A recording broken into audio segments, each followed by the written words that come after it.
UN Spacey Wolf Squadron. This is your Wolf Commander Wolf 10. I'm your werewolf. We're here to celebrate Oku again.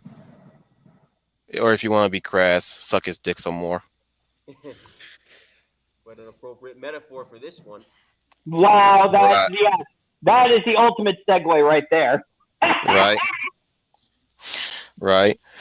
We're here to talk about his next project that's kind of. Something you might want to put the kids to bed for before reading it. Right. Yeah. Definitely. We're here to talk about the manga. We're gonna do a manga study about Gigant, one of his very less known projects that he's completed. Mhm. Aside from Inuyashiki, which is starting to get more attention, and Gantz, which is popularly known. But Gigant is an interesting beast, man. Like so far, I'm just engaged in this story. So it Mhm. stars a very popular porn actress.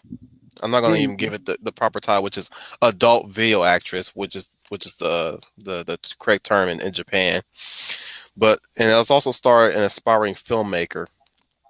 Um, a lot of weird shit happens later on, as they do. This is the best way how to describe Oku's writing is, two people meet and weird shit happens. Yeah, exactly. This That's is, you just summed it up right there. I mean, think about it like this: if you haven't seen the Inuyashiki stream, I mean, hopefully we'll get around to talking about Gans, but that's usually this is usual MO in his stories every single time. I've noticed a pattern, guys. Every time you read an Oku book, two people meet and crazy shit happens. Yep.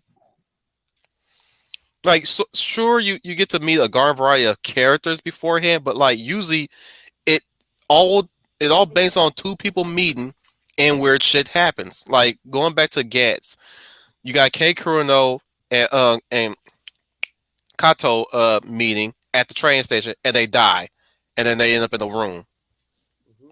with a big No, ass spear. not the Tommy Wiseau room. We're talking about a room with a giant spear. Yep. Yep. You get to Inuyashiki. You got Inuyashiki, but you get to see his family and everything. You get to see his life. Then he meets Nishi. No, that's not Nishi.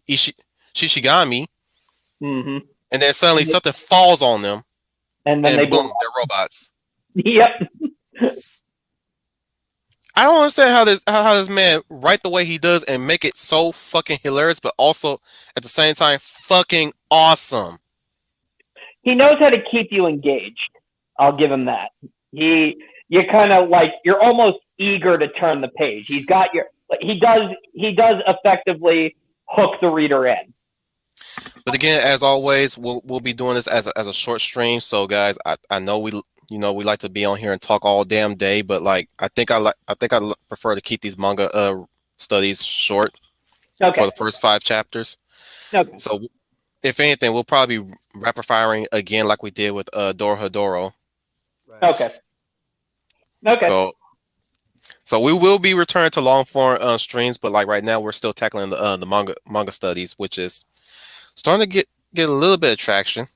We're getting a lot. It's getting all well, not just getting some traction in viewings, but it's also getting a lot of traction in the market. I mean, manga is already outselling American comic books, Damn right. Well, it's been and outside American comics for quite some time now because for all the reasons you guys have been talking about, where the characters are actually engaging and aren't off-putting or a bunch of stuck-up jerks like we see in the Man, where the movies. fuck are my manners at right now? I forgot to introduce the damn crew. Right. We're just a fucking voices in y'all fucking head right now. I ain't even set the names yet. We getting schizophrenic in this bitch. Anyways, I'm here with the alien from beneath underground under the basement with good Wi-Fi. Schooner Tuna. coming at you live from a secret government facility buried deep underground. This is Schooner Tuna. I hope everybody's having a wonderful day, and I hope you enjoy our little rant about Gigant because quite a quite a show. Mm-hmm. Next to him is the Maverick Hunter Saint Brian Gill Martin. Yes, good afternoon, everybody. Hope you're all doing good, and hope you can hear me because I did have some technical issues with my microphone before we began. And so far, I'm looking through again as we go, and I gotta say, based on first impressions alone, this is gonna be a pretty interesting one, and hope you guys enjoy. He ain't got no connection issues. He's stuck in the cube right now. Mhm. Better watch out for them traps, man. Better learn your math. That's the only way you can get out of that mess. Learn your math. For anyone who has not seen the movie Cube, check it out. It's really good, worth the time. Enough said. hmm Have with us while she's chasing after her train is the bear of the north, Eloise Dotto. Hello. That's it. That's the I, most awkward as hello I've ever heard. I love it. I love it. It's like, hello. Enough said. I don't need to. It's like I don't need to give a long, drawn out, speech or anything like that. I'm a person of few words. She's the awkward team member of our group, and I'm all for it. Anyways, we have also with us if he's not stuck on the shitter right now, Dominic Powell. If we don't hear from him, he'll be back. But last but not least, you know him for the creator of Goofanoid. Guys, please support this man. Get that project ready. We have Fish Chozo. The first thing I'd like to say is that during this segment you should have shown our faces and then put that thing back up again. But What? well, I mean not faces. I mean our faces. I have avatars. I mean avatars. Then put that thing back up. Sorry. That's one way to do it. Motherfucker, who's streaming you on? Yeah. I think what he means is I think Peekaboo, bitch. what he yeah, exactly like that. So now we know who's who. Mhm. Man, I'm trying to be incognito in this piece, and y'all trying to make me get all showy and all that stuff. Like, must I have to pop up on my camera with my dick hanging out for you guys? No. I know. All right. Well, no, I don't see that. I don't want to see that. Nobody does. My dick is not that impressive, anyways. Oh my god. We're doing this. Are we going to do this? Is this going to turn into that stream? Look at the stream that we own, man. Yeah, it's doing. Yeah, it's What? like I don't think there's any such thing as TMI in this one. You been with me how long, Schooner? I don't know. I think I've just become so desensitized at this point. Fizz, this is the circus that we're in. And I guess that makes us the clowns. Well, we are in the clown world, aren't we? So true. That's actually a title of a storyline. Clown And- world. And what's funny is there's a rap song about that too, from Tom McDonald himself. No, I listened to it. I saw it listen a long time ago. Mm-hmm. Burn the That's what- circus down. The world is full of clowns. They're stupid and they. That shit be slamming, dude. I'm gonna listen to it next. I'm gonna listen to it when we get off a stream. That beat, man. When he get on that chorus bit, I bob my head like hard, dude. I was like, I could go to sleep to this shit. This shit will relax my mind and put me to sleep. Not necessarily put me to sleep because it's boring, like put me to sleep because it's so fucking relaxing. That beat. I was like, oh my goodness. It's like a weight just bearing down on your ass. Charlie, where the hell have you been? You missed the good stuff. You missed the good beginning. You better share this shit, man. I don't care how many people following your ass. I shared that out. I know you did, but I'm talking about my audience, man. Y'all love me so much. Y'all need to get some attention here, so we can get some more people. We start for attention, right? We're at the precipice of the final year, and it's fairly a few people coming here nowadays. What the fuck is going on, man? You two trying to sabotage me. I might as well move my ass to the Odyssey, like Ishii doing.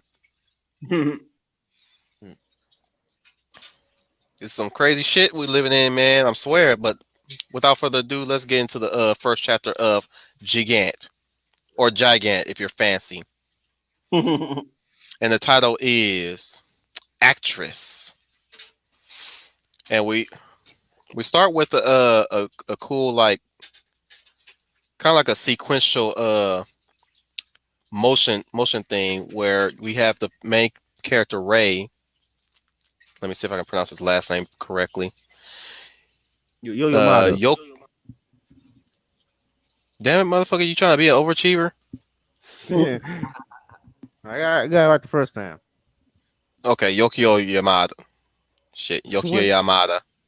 What? I got close, man. Whatever. What the fuck? Hang on, derail. How the fuck you get banned? Banned? Say what? What you Wait, do? It's Wait, Twitter. how did- It's run by Puritans. I know you. Wait. I know. Feelings is fucked up, but damn it, dude, what the fuck? What you say? Damn. A 3-day ban again? What the hell? Where at? You mean that's happened to him before? Well, if he's got a 3-day, you know what? If he's got a 3-day ban, I'm like, yes, good job. Meaning you said something somebody didn't like. I don't think it's work related. I think he cool at his work. That's my wife hawking up a spit. By the way, if you heard that. Oh, Anyways, crap. back to what I was saying. So we got the we basically get a bit of panel by panel of nothing really happening yet. Just him going by his day to day. Ray, I'm talking about. Yeah, know- and he's filming stuff. Yeah, basically. You know, he's talking to the cashier. He's got his little camera thing in the package, I believe. And we also get a sense of where his character is supposed to be and his aspirations. And you see it on display like how Oku always does. He puts it on display all the damn time. And again, this motherfucker know how to get around copyright. Mm-hmm. Yeah. He has an orgy of shit in this man's room, and it's a 1-bedroom, mind you, just a door and room. Yep. Door, room, got a bed and living room at the same time. This man ain't got no privacy, and I feel sorry for him. You guys, check the chat. Okay. Samuel says it's not exactly hard. It says he got banned on Facebook. Well, that'll do it. I told you it wasn't work related. Anyways, we'll talk to chat real quick, but before we do that, we'll continue the chapter to keep the flow going. But I want to key on to what he has so far. He's got the action clip thing, click clack. He's got a computer set. He's got a fucking Iron Man statue. Some magazines. Yep. And in the back left corner, you can see a Raiders of the Lost Ark poster. Yep. Two things, like I said, two things I want to put in here. One is that copyright law is different in Japan, and two, this is another important thing. Making a reference to multiple different franchises owned by different companies can easily get you off, kind of. Not only that, it can also show how close to our reality it is. Mm-hmm. He also got a Die Hard magazine poster too. This is, by the way, those are actually posters just scanned on. Mm-hmm. He's the best artist, but you can tell he can cut corners sometimes. Oh yeah. Be a Photoshop. That's a good thing. Yep. Director seat as well, and lots of manga, of course. A lot of his protagonists that he has. Oh wait, no, he didn't get no camera in the page. He got a Blu-ray, a porn Blu-ray, mind you.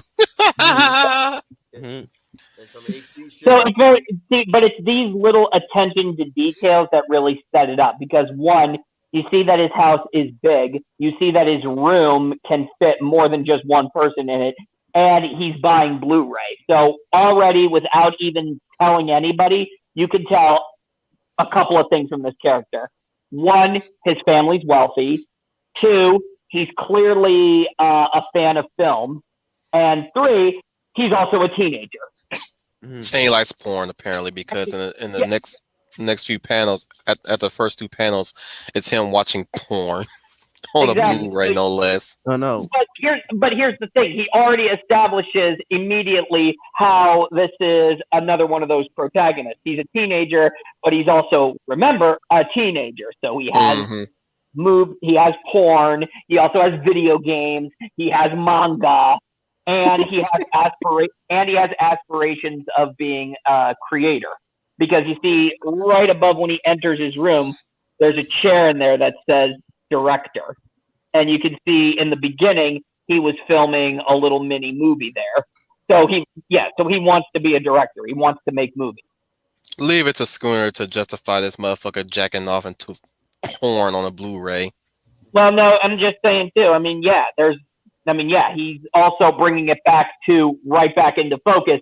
He's a teenager. He's a guy. So immediately any guy can relate to this. You sure about that? We like to keep that shit under wraps. Yeah, that is true. It's true. I know, most definitely. Push like this. We know we do what we do behind closed doors. We just don't. We just don't be open about that shit. Oh, It's a Uh, man. It's a man thing. And a man's need is his private time. I was just saying he's already establishing that this character, okay, he's a guy. So Yep. he's a Typical guy. typical dude. We also get a little bit of his school life. Me and his schoolmate. I don't know if she's technically a close friend or not, but you see her a few times later on in the series of chapters. But we also get to see his friend, who's a total what how would you describe him, Schooner? He's a film buff. Yeah, because he even And mentions Neil and he's Blomkamp. Yep, Neil Blomkamp. So it's Neil Blomkamp. He also references the film Baby Driver. yeah, I Old know. Baby. Studios. I know. I know. I could tell. His manga came out around 2017, 18. Mm-hmm. That's why it's so under the radar. Yep. And then they say that stuff like your dad's a producer, so we get to learn more about him. We learn that his father's a producer. He makes movies, not just movies based solely in Japan. He's kind of like an international big deal. Mm-hmm. And we also show that he is very much so interested in making a movie of his own, and he has an idea, but he needs to. So he has an idea to make a movie and to approach a girl that he's kind of interested in.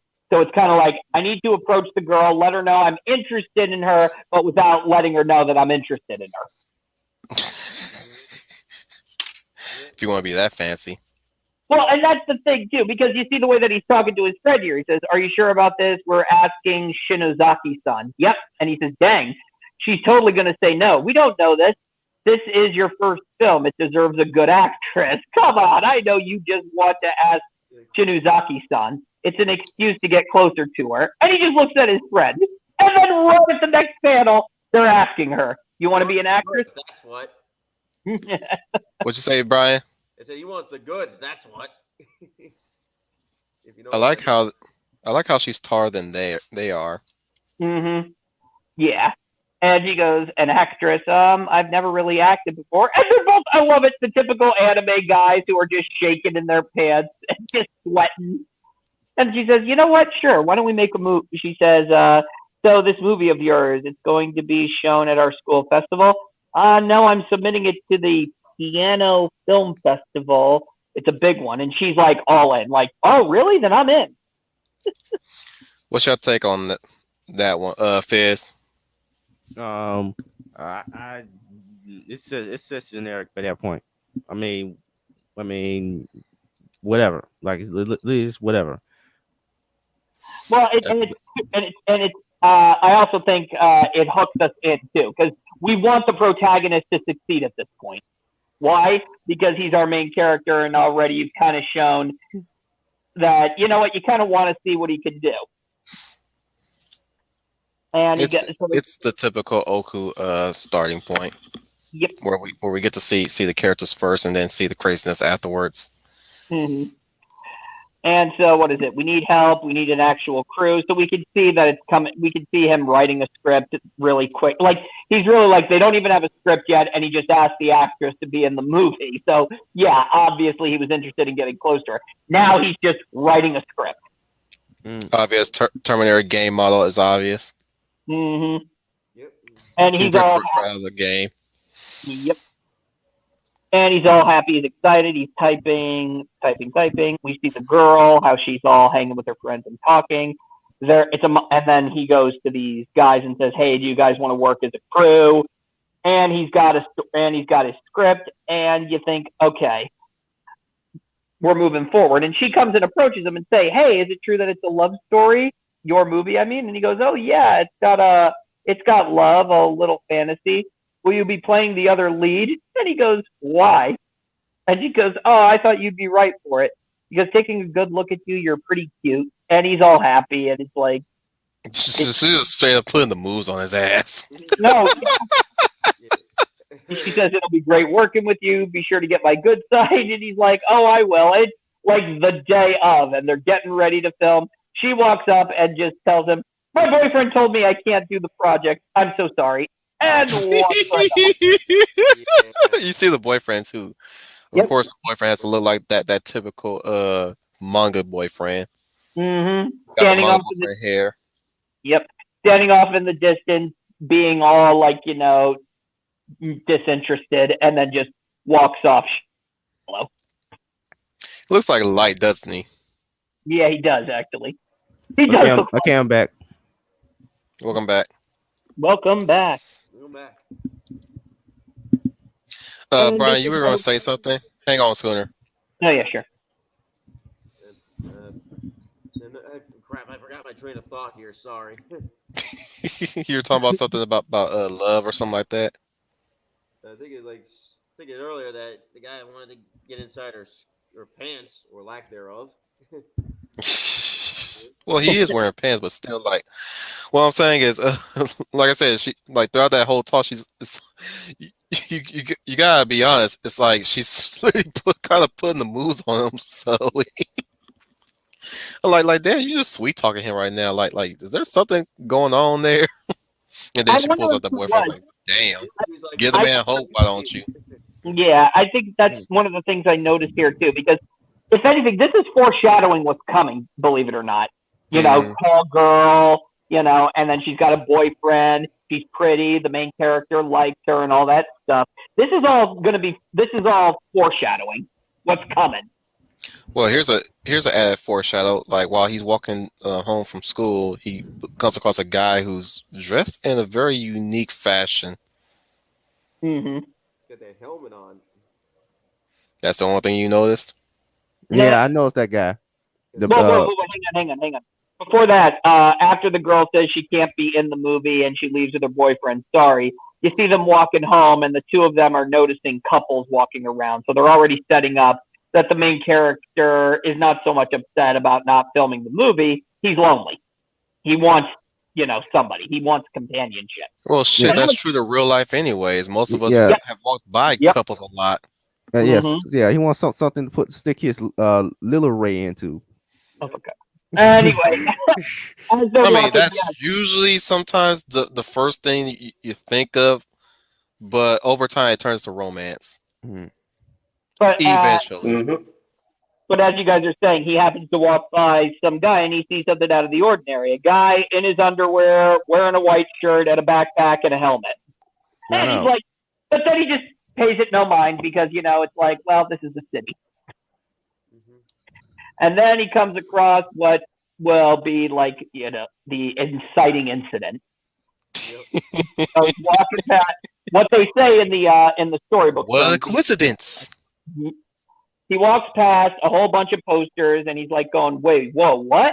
And the posters all read, the porn star Papiko lives in this neighborhood. If you ask her, she'll let you. And then they say derogatory things. And he's like, oh, wait a minute. I know. By the way, you got to be an asshole in order to put that up. Yeah. Oh yeah. You're a big time asshole to do that. So she might have said this a lot of times while walking down the street. I'm not into guys with vaginas. And he notices, but what I love about this is that he looks at this, okay, porn star Papico, and he's like, his eyes wide, and he goes, wait a second. He goes running all the way home, and he's like, This guy's great. yeah.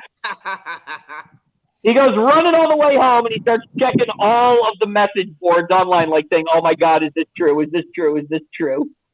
And they're like saying, holy crap, the porn star is actually living in this so-and-so neighborhood.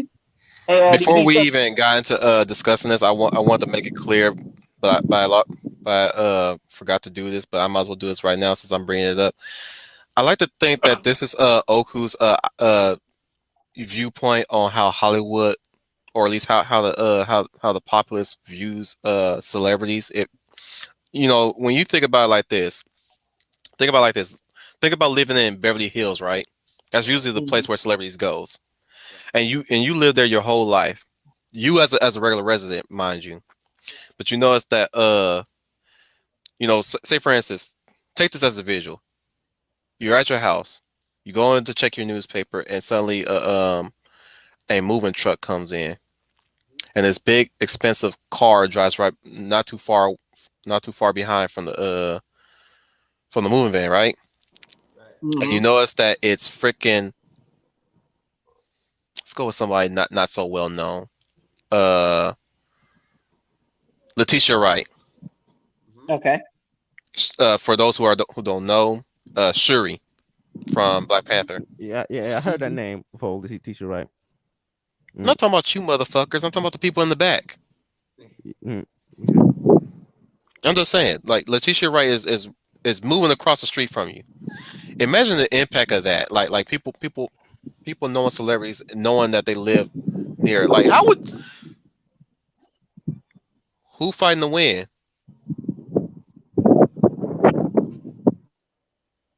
I think it could be Eloise. Sorry, I literally missed my stop because of this manga. Now I'm standing in the middle of I don't know where. Sorry. I was so engrossed in the manga, like my stop was right there, and I didn't realize, and now I have to buy another ticket to like go back. Sorry. Yeah, I'm like, I usually have something to say, but I'm gonna keep it to myself. just say it. What I'm saying is back to what I was saying. Think how would now, and I'm asking the panel, how would y'all react if say somebody like Tom Cruise moved across your street? Okay. Well, I don't know how I will react. Or say, for instance, if Mila Jokovic and Paul Anderson move like next door to you. Well, I don't think any of us in this panel ever knew what that felt like. Like I've heard people mention that a famous person lived across the street from them, from where they live. I'm like, really? You have a celebrity living across the street from you? Really? What's that like? I myself wouldn't even know how to react to that. Like say for instance, if it's a celebrity I love so much. Yeah. Let's go with Nui Rapace from Naomi yes. Thank From you. Prometheus and Sherlock Holmes again. A shadow. And Dragon Tattoo series.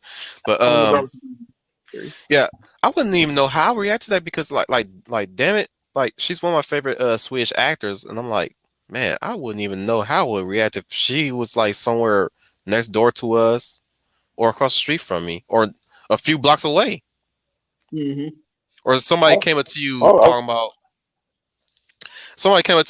about. Oh, by the way, Ice Cube is he like 5 blocks away from us. Would you believe them? No, it's not instantly. I probably wouldn't buy it. Exactly.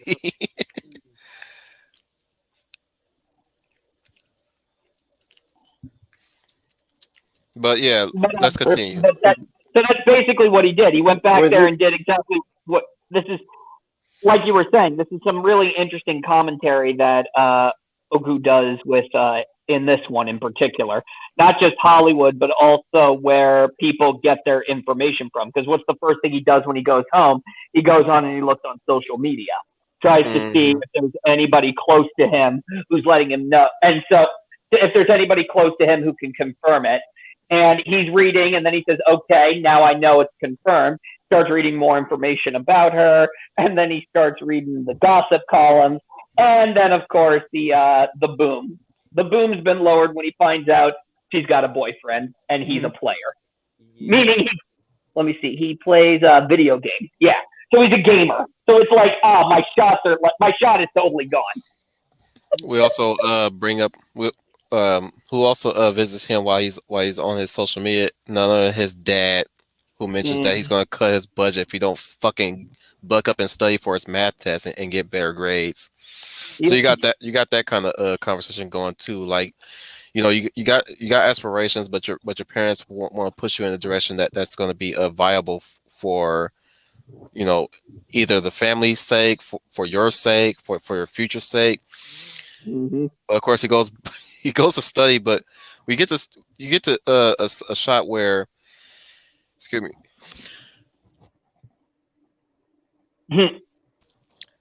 excuse me again. Sorry. No, it's all right. It's all right. I get what you're saying. He's his dad comes in and he's doing the cool little trope on, all right, so you failed your math exam. What are you going to do about it? He doesn't respond, and he just says, okay, then I'm going to give you an incentive. Okay, because you see it, so he's like, I'm going to cut you off if you don't get your grades up. You got to get your head in the game. You got to get out of until you La can La get. Land. And he's not reprimanding him because of his dreams. He says, go ahead and dream, but right now you got to focus, or you In a got to way, focus on your education. now mind you, this is translation, but like if you read the words, it's like he's encouraging him to get up there and get your studies going.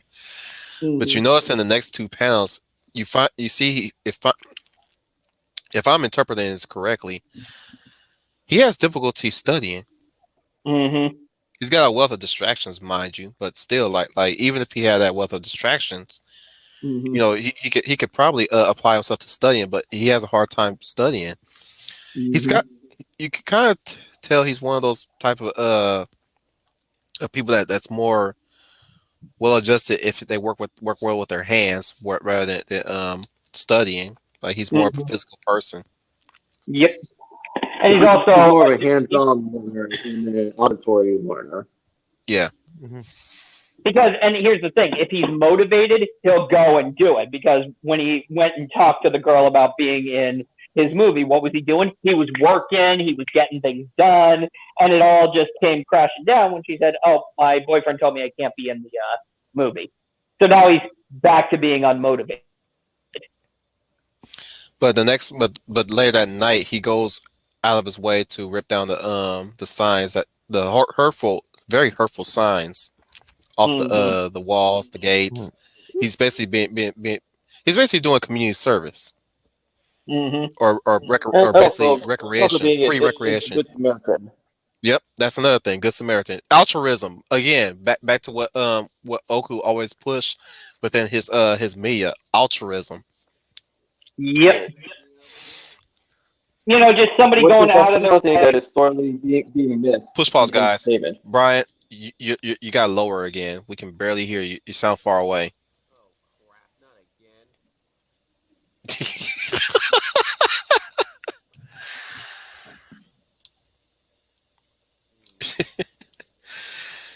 Try testing your Yo, volume.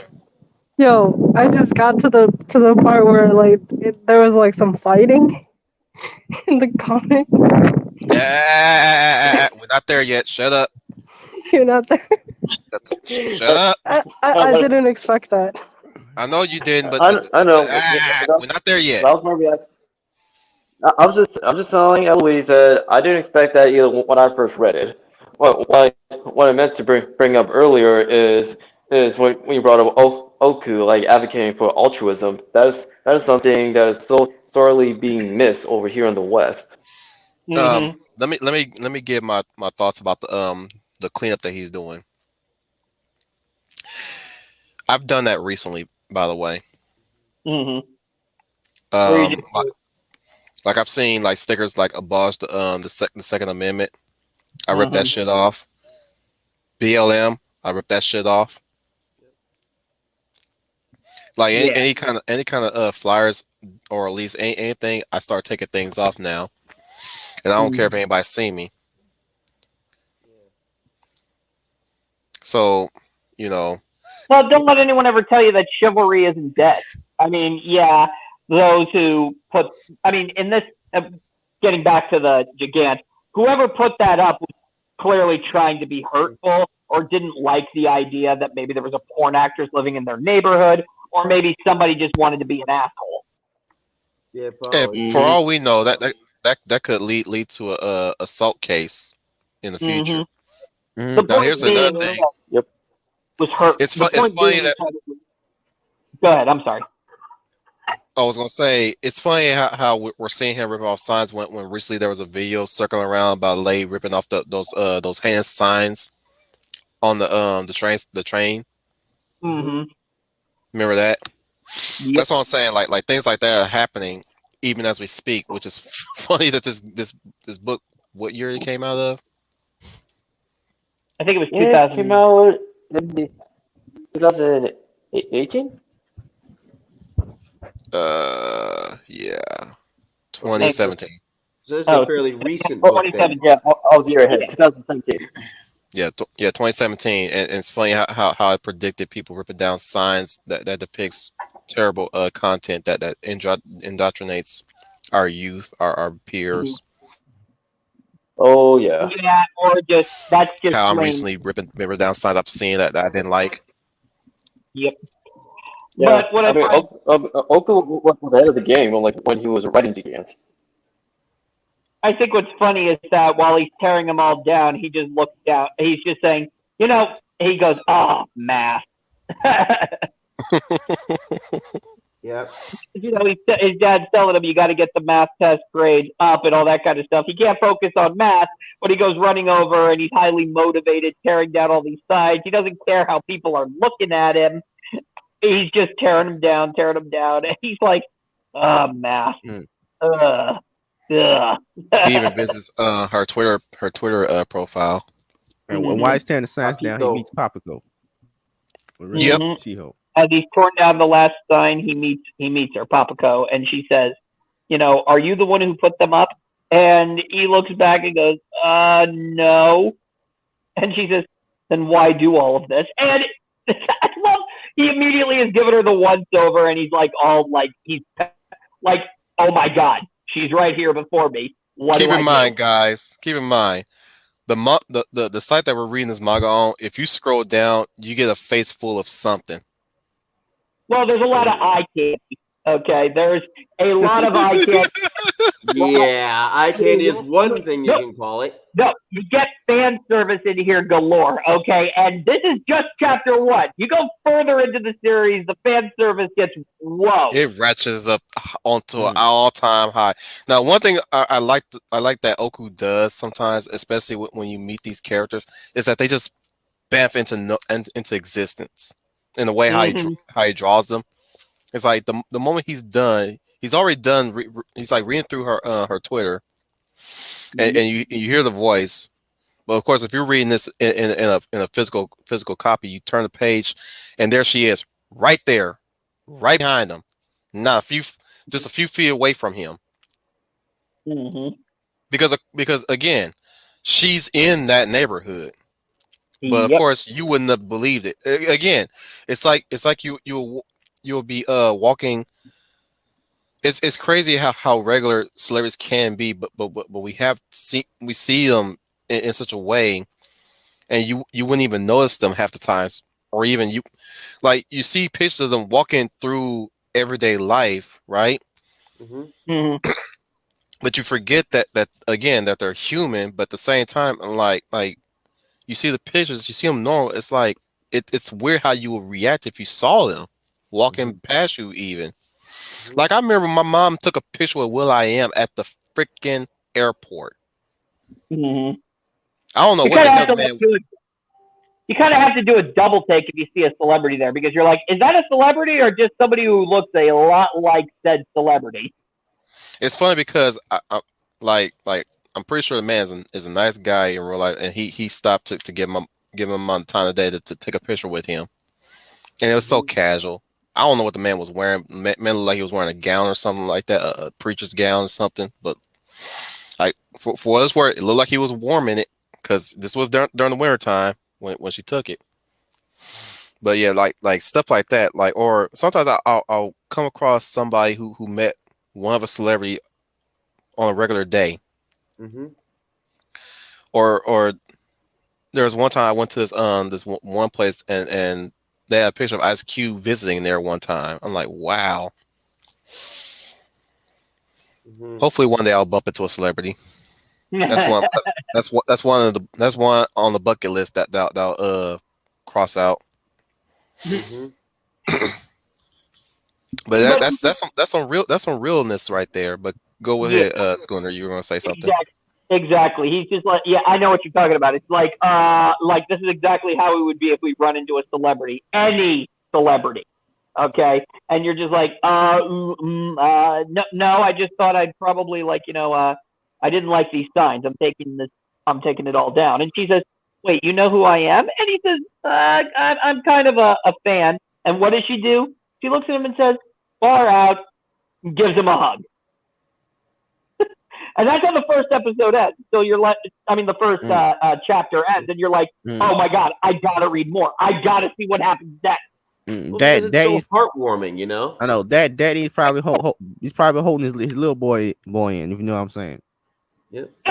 Well, that's the funny thing. She goes walking over and gives him a hug, and I love the embarrassed look on his face. He doesn't even go and hugs her back. He's just like, oh god. I remember when I see this last panel, I'm laughing so hard, like, oh man. It's just squeeze it against him. I know. And she's like pulling herself real close. This is an affectionate hug she's giving him because she's happy about what he did. And he is just like going, oh my god, like trying so hard to hold himself back. Like, oh my god. Oh, you think this is Harem of the Dead, you shrimp dick fuck nugget? Pretty much. But that's it's interesting how that's the ending of the chapter right there. It ends on that panel, and I gotta say that panel is very wholesome. Mm-hmm. It is. It's very heartwarming that she gave him that big thank you hug at the end. Gotta give a continuity spike right there. Some Joe is just walking randomly in the background. Of course, it looked like a 3D model, which was one of his claim to fame too. That he tried to do a 3D manga one time, and I'm looking at that random stranger walking down the street. I'm like, it looks like one of his fucked up 3D models. So everybody's finished chapter 1, right? Yep. Yes. And I'm asking those who have been silent for a while, and Eloise disappeared on us. I'm still here. She'll be gone, so she ain't coming back. Yeah, she's got to go to college and all. By the way, how am I coming in this time? You are regular, dude. Finally. Finally. Thanks. By the way, I got in the first chapter, and the thing with the end is that okay, second okay, well I don't know how to feel outside. I was intrigued. I was intrigued because now he met his favorite porn star. So now what? Now what's gonna happen? This is some of the funniest panels that I've ever. This is some of the best. Actually, I don't know if this was intentional because I don't know if this was intentionally made to be comedy, but the next panels of the next chapter made me laugh.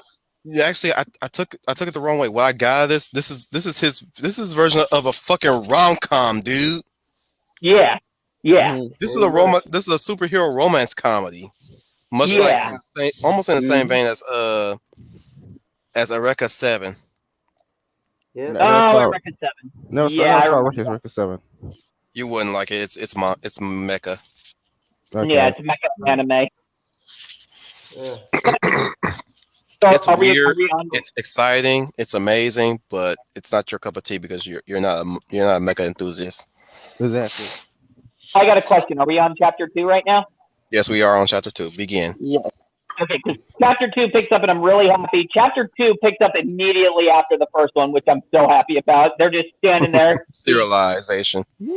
She's giving him a hug. He is turning beet red, and it immediately cuts to the shot of her chest, pressing against him. Yep. Of course, those gigantic boobies. Mm-hmm. And somehow And he's looking at that fucking shirt turned into a fucking open shirt, showing her some cleavage. Mm-hmm. No, of course, he's got to get the eye candy in. But what I love next is that he's standing there staring at her, and he's looking away, breathing heavily, and says, "Oh God, I wish I had a way to thank you." And he's like, "Oh my God, this is just like all the pornos I've ever watched." And she's like, "What can I do to thank you?" And he's breathing and getting so uneasy. He's like, "Oh my God, oh my God, oh my God." And she's like, "Are you like free right now?" And he doesn't answer. And she's like, "Well," and just saying all the porn language in the book. Yeah, she's saying all the porn language, and he is just shaking there like, "Oh my God." And she says, and then she's waiting for his reply. She's like, "Well, are you free right now?" And then he just immediately looks. He throws his hand up and goes, "It's okay. I don't need reward. It's fine, really." And she goes, "Oh, don't say that. I want to pay you back for looking out for me." And he's like, "Oh, okay then." And she says, "Oh, good. Then let's go." And she takes his hand. It's basically essentially inviting him to a meet cute, but it's again the way how he writes the language is like, dude, what porno have we heard this from? It's like a lot of them. And then it's like, okay, it's sad because it's nice dialogue. That's the thing. Here's the thing. Don't get me wrong. It's very nice dialogue. It's very human. But the thing is, it's like we're such horny bastards that we heard this before, and it's almost like damn, we're getting to the point, aren't we? Exactly. It's just like, oh my God, my mind is going to, and we're just like we are so connecting with the main character right now because the way she's talking to him, he's like, oh my God, my mind is going to very dark places. It's funny again. He chooses a porn star as one of the main characters. Yeah. What were you saying? Yeah, but that's one of like Oku's charms. Like he just gives audience like something unexpected, and they roll with it. Mm-hmm. It's like your mind is still set on the fact that she's a fucking porn star. Yep. So, and then she takes him by the hand and basically says, "Okay, let's go," and says, "Hey, do you know any good places to eat?" And then they're at a restaurant. Mm-hmm. Yep. And he doesn't know. And I love how he's just fumbling over his words and stuff like that, trying to talk. He's like, "Are you hungry? Do you want anything?" I ate already. Well, do you mind? That's okay, son. When I was your age, I had stupid dreams too. I love it. It's funny because he's like, "I'm not hungry. Well, do you mind watching me eat?" Sure, go on ahead. And she orders, and she says, "I wonder who it was."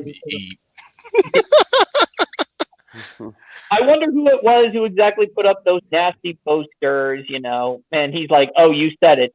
Hey, tell me, you were in junior high, right?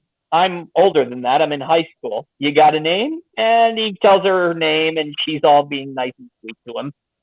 Yoko Yamada. And she tells her her real name is, her first name's Ray. Oh, wait, hang on. No, that's his him. first name. Ray is the male dude. Her real name is Hojo Hansen. His first name is Ray. Her first name is Look here, motherfuckers. Semantics, damn it. Just settle on a shorter name, damn it. We ain't got all day. Look, let's call the motherfucker Yoko or Ray, and let's call this bitch Papiko or Chiho. I don't need to be hearing all this noise in my damn head while y'all trying to argue the semantics in this bullshit. Come on, man. And we also learn the origin of those boobs. She's half Swedish. Yep. Speaking of Swedish, as I mentioned, a Swedish actress earlier. Emily, really? What do you say? Wait. I love watching women eat. Oh yeah. I'm not gonna. I'm not sure how to respond to that comment because I don't watch porn like other guys. Well, but I'm saying that, but Samuel Oluki is also right. I mean, he's a teenage boy, so his mind is already jumping to all of this stuff, and she's talking. And it was awkward for everyone.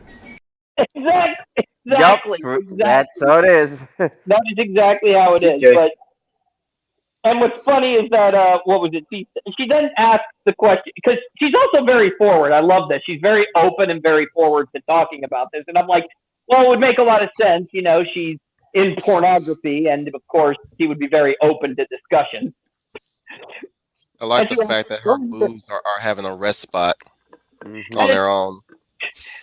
Yeah, I remember that too. Yeah, there's the resting on the table, and he's trying so bad not to look at him because it's too it's like obvious right in front of him. They're resting. Her boobs are resting on the table, and he's trying his best not to look at him.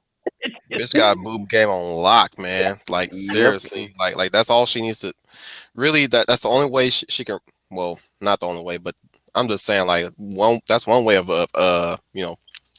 attracting the opposite sex or even the same sex. Like just boop right there and just wait. Well, the thing is that she's looking very attractive and very seductive, but she doesn't realize it. That's what's funny about her. She doesn't realize that she's doing it, and she's making the main character. Well, so far, our main character. The narrative's going to switch, but she's making the main character uncomfortable without even realizing it. Yeah. She also asks. Chio is a very innocent young woman who just happens to be sexy and beautiful. Well, not exactly. It's not exactly innocent. Like I said, she's a porn star. Well, I'm just saying, but personality-wise, she's personality-wise, she's innocent. But as we move like forward to chapter three, we get to know more about her. And I remember when I first read chapter 3, I was getting flashbacks to Clint Eastwood's $1 Million Baby. Oh yeah, we'll get there soon. You'll see why. Let's keep moving forward. But what I appreciate from the scene alone, it just shows like how very wholesome it is, like the interaction between Ray and Chio. Yeah, I agree. Go ahead, Schooner. But she asks him the next question, which I think, I don't know, kind of snaps him out of it or a little bit, because she says, you know, how many of my films do you own? And he says, I've been collecting them since your debut as Saito Alice, so I own all of them. No way, are you for real? That's so cool. I didn't think I was very popular yet.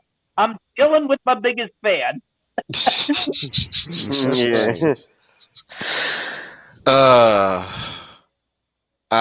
I'm really trying to process that situation. How we'll react like that. It's basically how he is. Okay, so somehow, without even trying, he's saying all the right things. It's like you would always be asking that question. How am I saying the right things right now, especially since I'm sitting next to him? Well, you're starting off by being honest. Yeah, exactly. No matter how awkward it may sound, you're being honest. Like you own all of her shit, and she's taking it pretty well, it seems. And she even asks him, like, you know, I mean, like, she's like saying she's got Twitter, she's got 8,000 followers, and he goes, I'm one of them. Oh, really? Cool. What's your tag? And he gives her tag, and she follows him. Hey, maybe you could have immediately. Yep. And then she asks him, maybe you got some ideas that could help boost my audience. Tell me. And he's like, oh, God. It is awkward as hell. She is so forward. This is what I think Dominic Powell meant by her being so innocent, that she's just asking all these questions to a total stranger. Well, the thing is, when you think porn star, you automatically think that they must have a huge audience follow. The truth is, it varies depending on the porn star. Even the earliest porn stars. Don't ask me how I know this. This is, mind you, this is mere speculation on my part. Oh yes, speculation. Fuck you.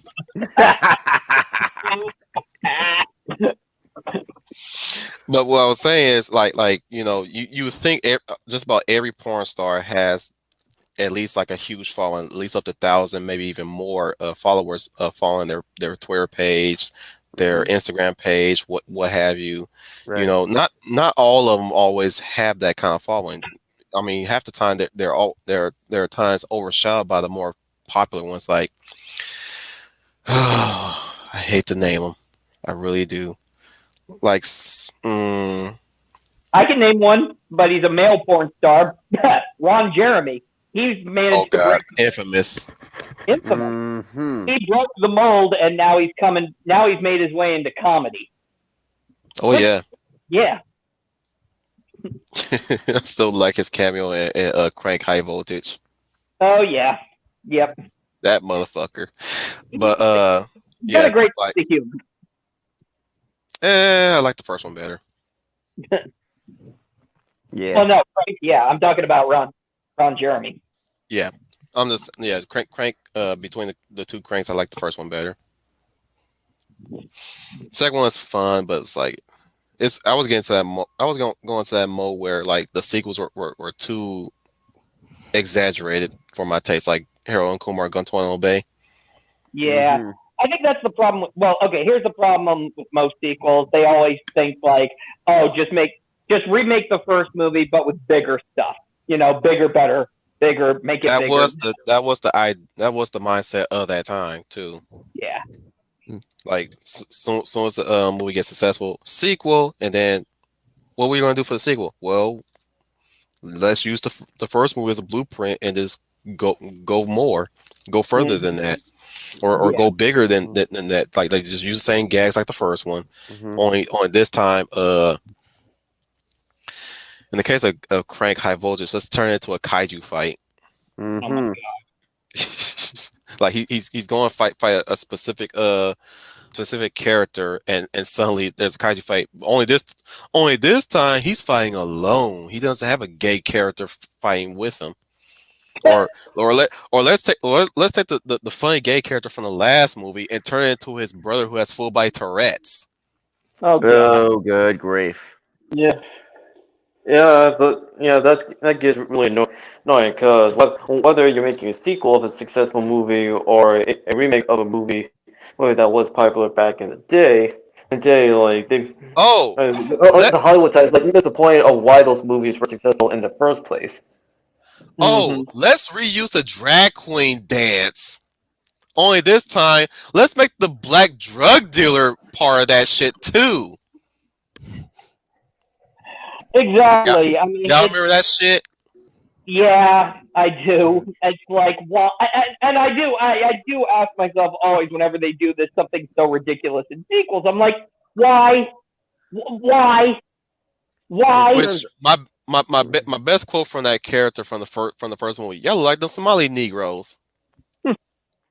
Oh my goodness. The Peter Parker dance in Spider-Man 3. Why? We didn't need this. Why? Let's just put it like this: everybody became a cartoon character in Crank 2. Even the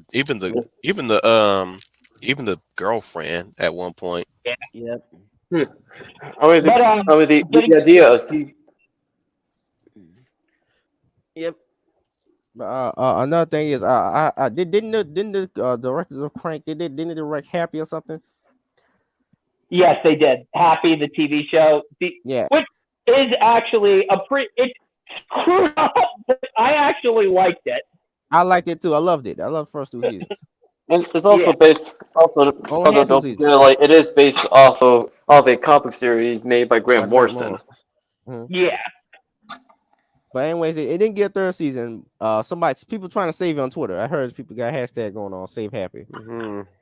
Yeah. Of course, I retweet some of the stuff. Like, go. Who wouldn't want to save Happy? Like, oh yeah.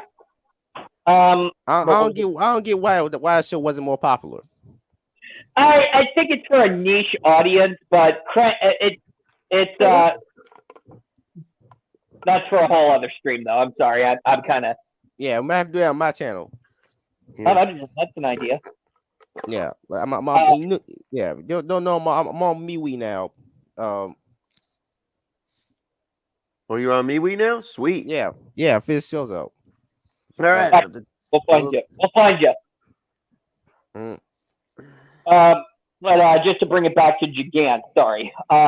We do get after this long, awkward opening sequence here, we do actually finally get some interesting character development because when she's done eating, she lays down anxiety pills. Yeah. And she says she started taking anxiety pills when her father died. And that's when you get your first real big clue about her. And she said, and then, it's like, oh my gosh, look at the time. You shouldn't be out this late. I'm sorry for inviting you so late. And then it cuts to them outside. She's saying, I appreciate what you did for me. I'll never forget. And she gives him a hug and waves goodbye. And he's just standing there like, oh my God, what just happened? And then she comes running back over and says, oh, hey, wait a second. Let's exchange phone numbers. Well, line numbers, as she calls it. And he's like, what? And then what does he do?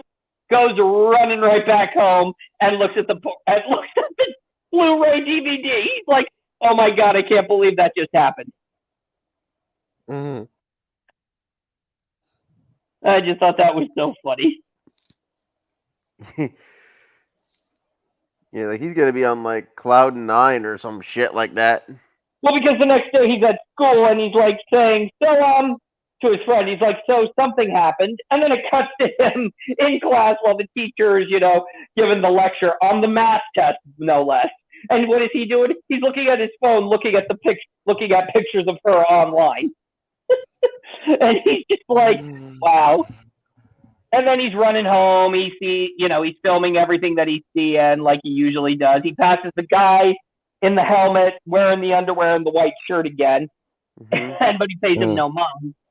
Although he does say though, what's with that guy? What's he doing?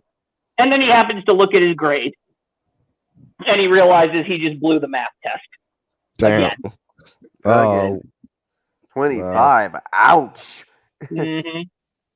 Shit, I'm screaming at you, Schooner, and I realized that I'm muted. No, I was gonna bring up the fact that there was a little subversion there that Oku had put in.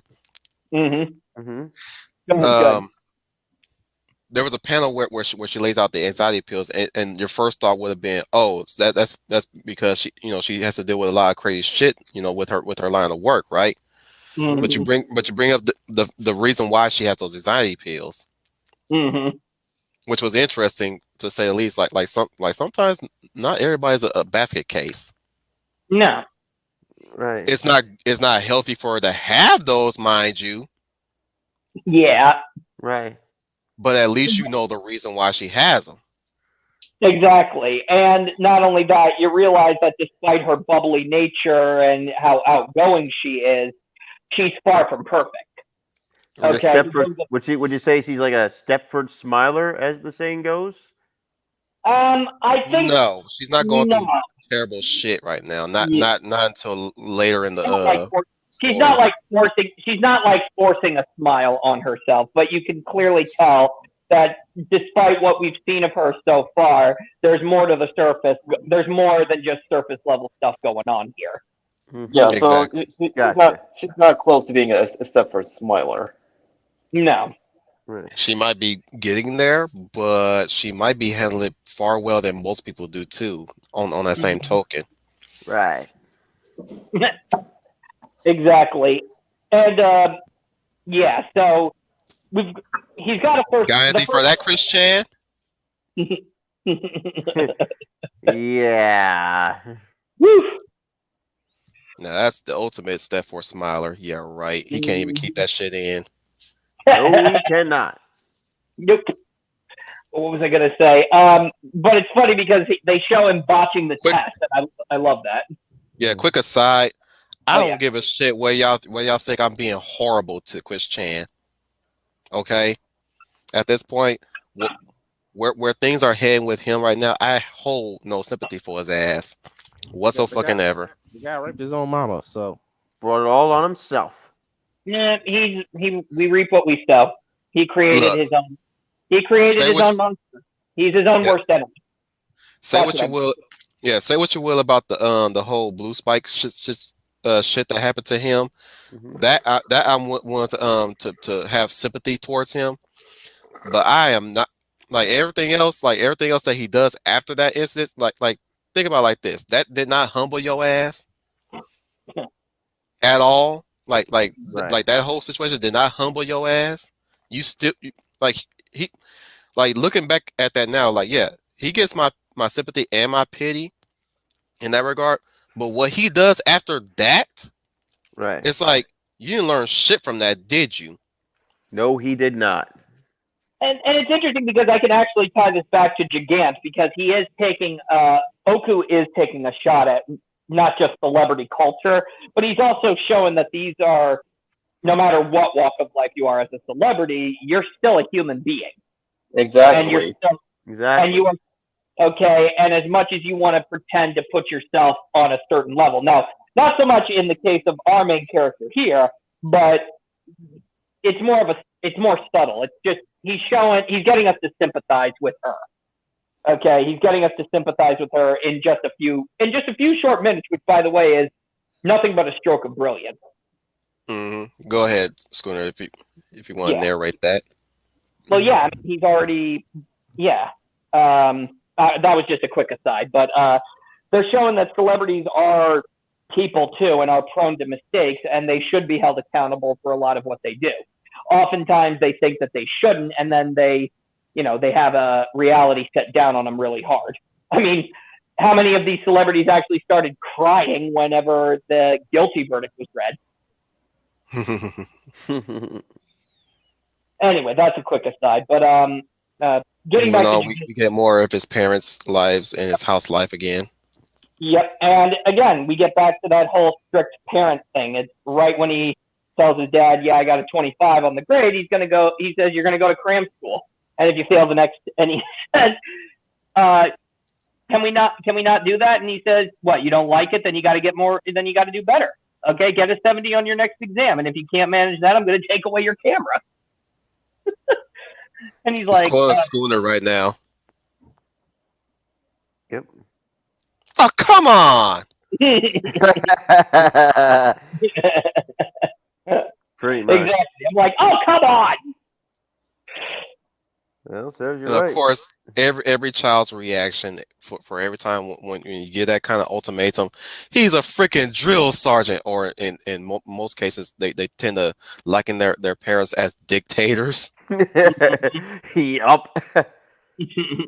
My life is ruined now. And Mhm.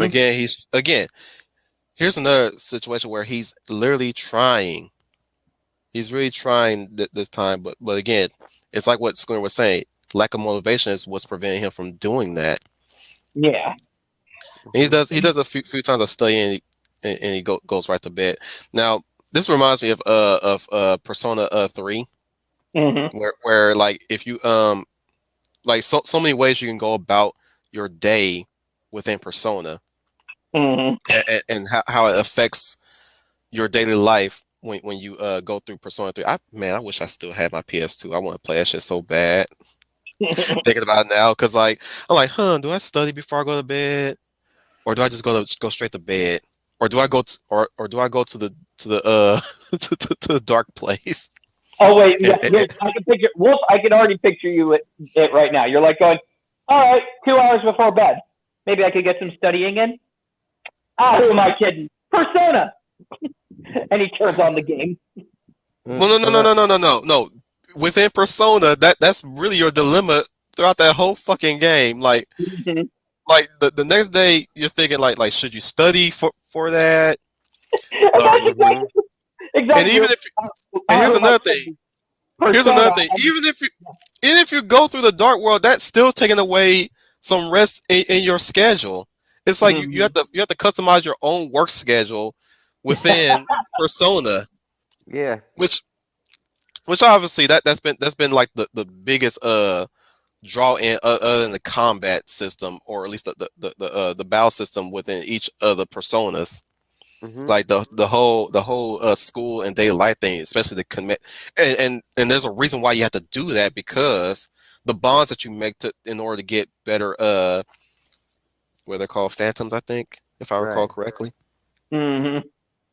They're phantoms, right? Yep. But anyways, I digress. That was me gushing over Persona series. Right. Only And it's one a I played was Persona 3, which is funny. Yeah, Mhm. yeah. Persona is actually a spin-off of Shin Megami Tensei. We know that, man. Yeah, right. We know. But we only call it because that's its own beast compared to compared to the Tensei series, or at least the series as a whole. Mhm. And the only one that here's the kicker: the only one that didn't get no re-release is fucking Digital Devil Saga. that's a Is that like a twisted version of Digimon? I guess you can say that, but I've been wanting to play that game for years, and never once have I found a copy.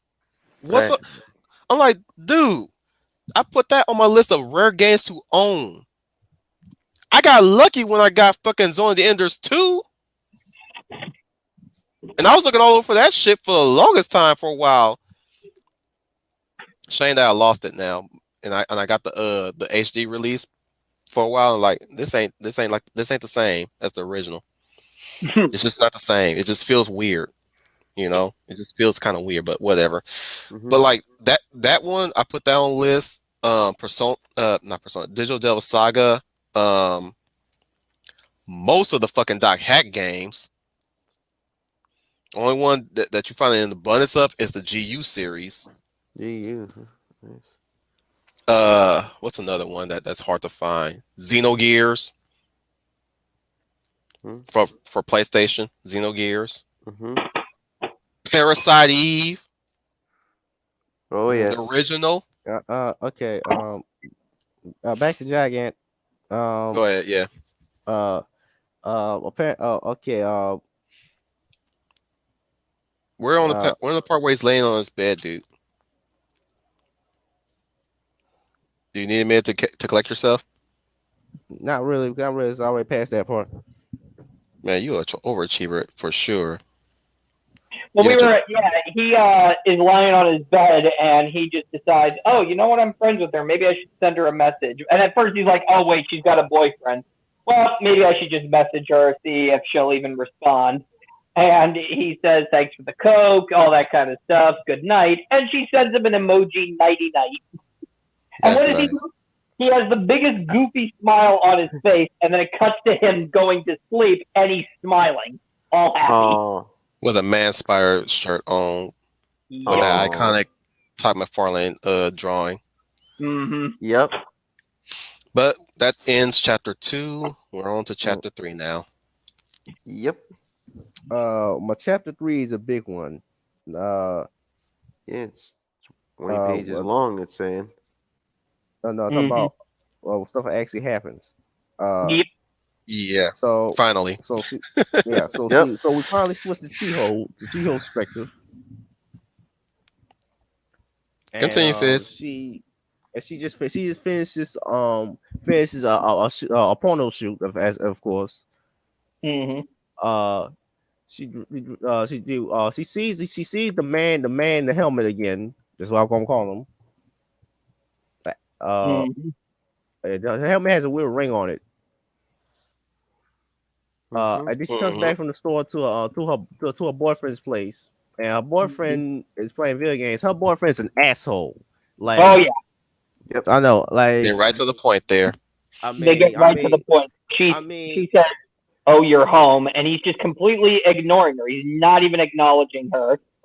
And he says, did you buy the Pachinko Victory magazine? And she says, I got it right here. I'll be in the can. And then she's done. Did she ask who's Yoko Yamada? No, that's what he said. That's what he says. That's what he says. That's what he says. Yeah. Immediately. And because he thinks she's cheating on him, even though why does it matter? She's a porn star. Her job is to screw other people. You knew it going in there, Easy pal. there, Fizz.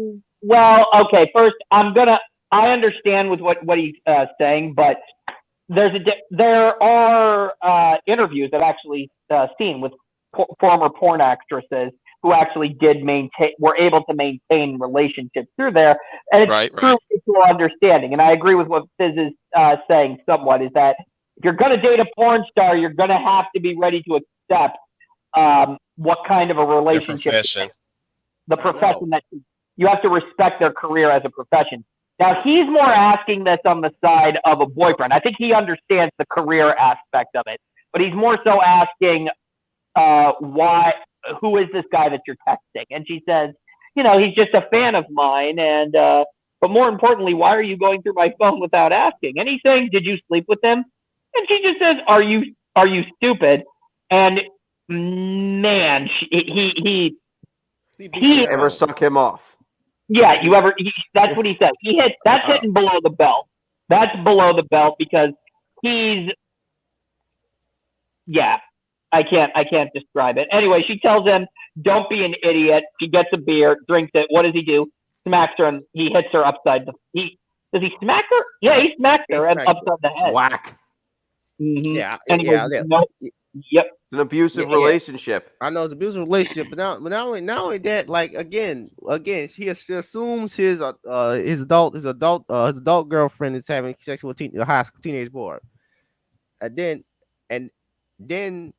I know it's legal in Japan, but still, then he beats her up. Even though, why is he?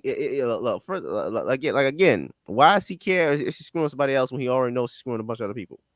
It's different from if it's a profession. He understands her profession as a porn actress. He believes that she is cheating on him with somebody else.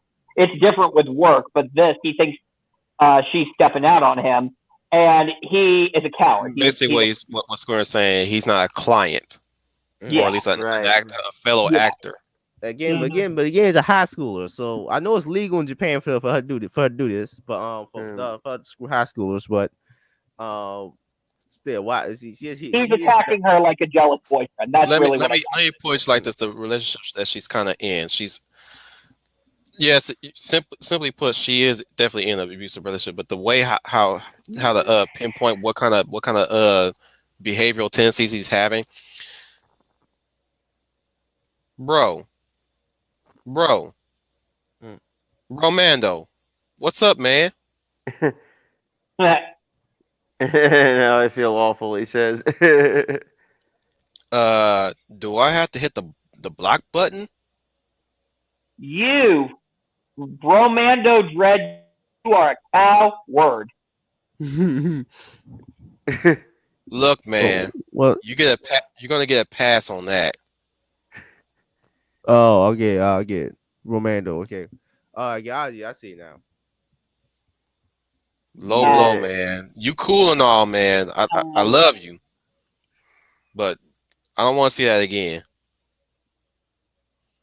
Yeah. You better not be hacked, or at least you better be hacked.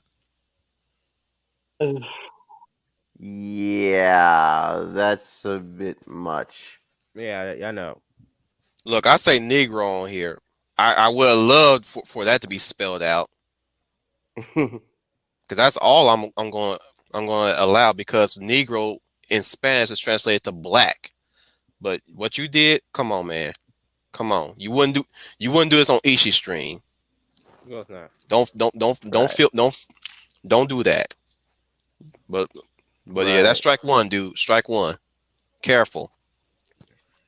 Right. Okay, and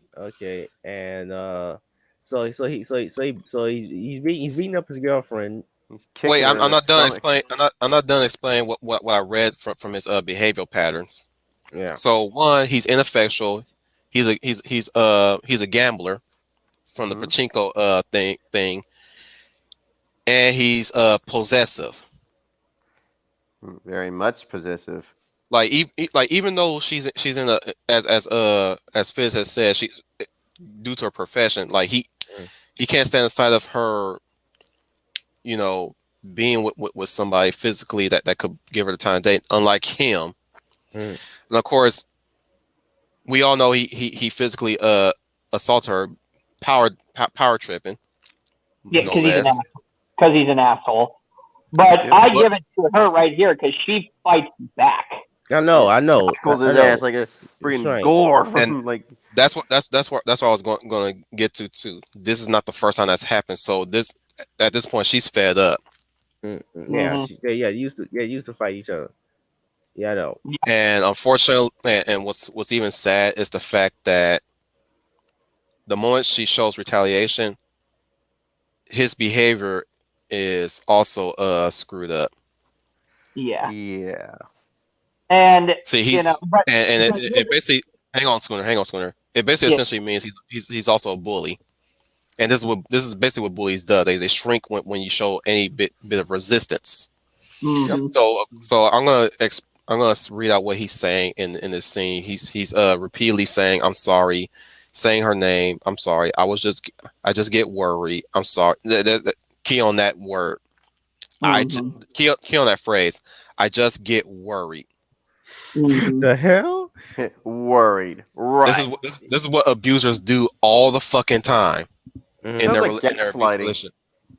That's basically what it is. Well, not necessarily. It's not really gaslighting per se.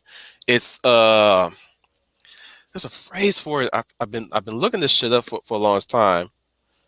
But like, there's a phrase that they called that, and I'm pretty sure somebody in the chat will give us that right answer. But I'm gonna go with sympathy points. Let's go with sympathy points for now. And he says. And he also says, listen, Chiho, I'm sorry, but here's another thing he says. I love you. Oh yeah, right. Yeah, not really. And I'm pretty sure Schooner, you were going to bring that up as you're talking, right? Oh yeah, I was totally going to bring that up because he is a total coward and he is insecure about himself, and also it shows that she can kick some ass. Okay. Yep. So it means that she can actually take. I mean, that's what he is. He's a coward. That's what he is.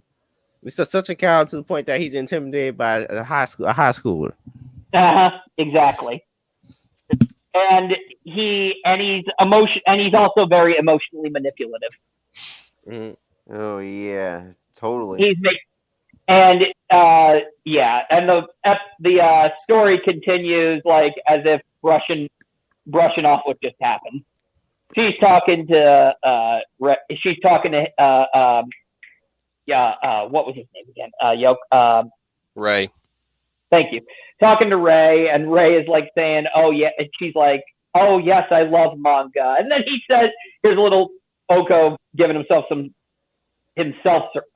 service. It's like, hey, you should check out Inuyashiki. It's awesome." And gas. By the same author is great too. Fucking Oku sucking his own dick off right now. And then, or at least, or if I want to be polite, he's basically encouraging you, the reader, to read his other works if you like this book. So shameless promotion there. Well, that's the thing too. I'm giving it to him right there because Hayao Miyazaki does it all the time. He just isn't as overt with it. You know, the same castle that you see in the castle of Cagliostro, matches the baby's room in Spirited Away. Or it's like the robots, he pays fan service. Anyway, the point is he's self-promoting his own work, and you know what? More power to him if he can do that. But then he is the creator. He can do whatever the fuck he wants. So yeah, exactly. I'm not mad at him for doing it, but I'm just poking fun at it. Like motherfucker, you fucking clever bastard, you. Yep. But here's where we get to the big, where where the story starts moving. She finds the guy who wears the underwear and the helmet. Dead, dying on the street. Dying on the street. He's been hit by a car, and she's like going, "Oh my gosh, are you okay? Hang in there. Let me call you an ambulance." And the episode ends immediately when she's calling the ambulance. You're like, "Oh my god, what's going to happen?" So you got to get to 4. Cue in the one Western man.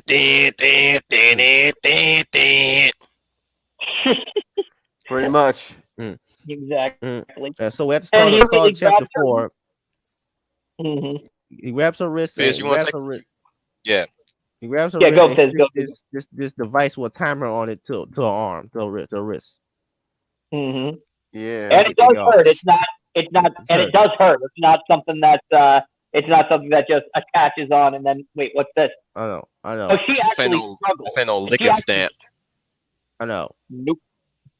And then he bleeds out from his nose, which Mm-hmm.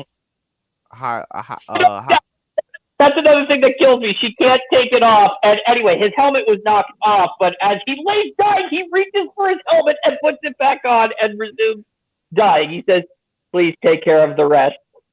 And then he He turns turns into a fucking doll. He turned into a still dog. a doll. I know that's hilarious. Most hilarious part. Like he was never Yep. a human. Like Nope. wait. So he's literally a doll with blood pumped into it that made it turn into human somehow. And the Mhm. blood Oh, disappears. The blood and he- disappeared. and the blood disappears, and he drops a DVD like it's some kind of a prize in a video game, where the character dies, and he drops a prize. And I love it. So she goes home, and she's like, huh, and She she's takes the telling doll with him too. I Yeah, know. takes the girl with her too. And she's telling her boyfriend what just happened. And what does he do? She says, tell me, what should I do? That beats me. Maybe you should go to the doctor. Yep. But your boyfriend doesn't really care about it at all. Like No. Oh, and can we He also, wouldn't. can we He also beat talk the about shit how... out of her last chapter. Why would he care about her? Exactly. Can we also point out, too, that Oku loves corgis. He loves his corgis. of course, because he got Corgi in every comic. He has corgis in every comic. I think it's Good fact thing they he's got not a PlayStation 4 in the house. The Queen of England also loves Corgis. Yep. Good thing he's not the pussy licking kind. Yeah.